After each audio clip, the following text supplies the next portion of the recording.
Salutare și bine v-am găsit la primul episod de Minecraft. Eu în acest episod o să vreau să vă arăt casa și ce am eu pe aici.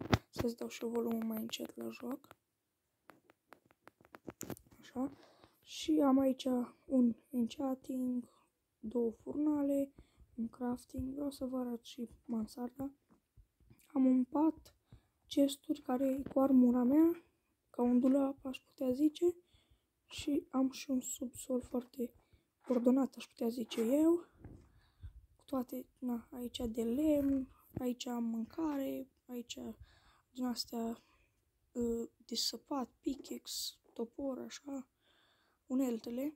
Aici am două țarcuri. Vreau să-mi spuneți voi în comentarii ce credeți că ar trebui animale, adică să pun acolo și eu o să le pun. Și aici am o casă în copac, dar prima dată vreau să vă arăt ceva aici jos la dânsa. Am o cameră secretă cu chesturi, dar oricum cred că e vizibilă din cauza la ușă, dar nu e nimic.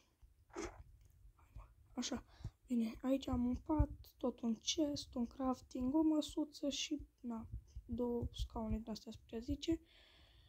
Și aici, căsuța, o vedeți.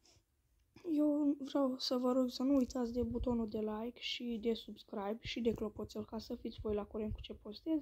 Și până data viitoare, eu sunt Constantin Dragoș Rapciuc și v-am salutat. Numai bine, pa, pa!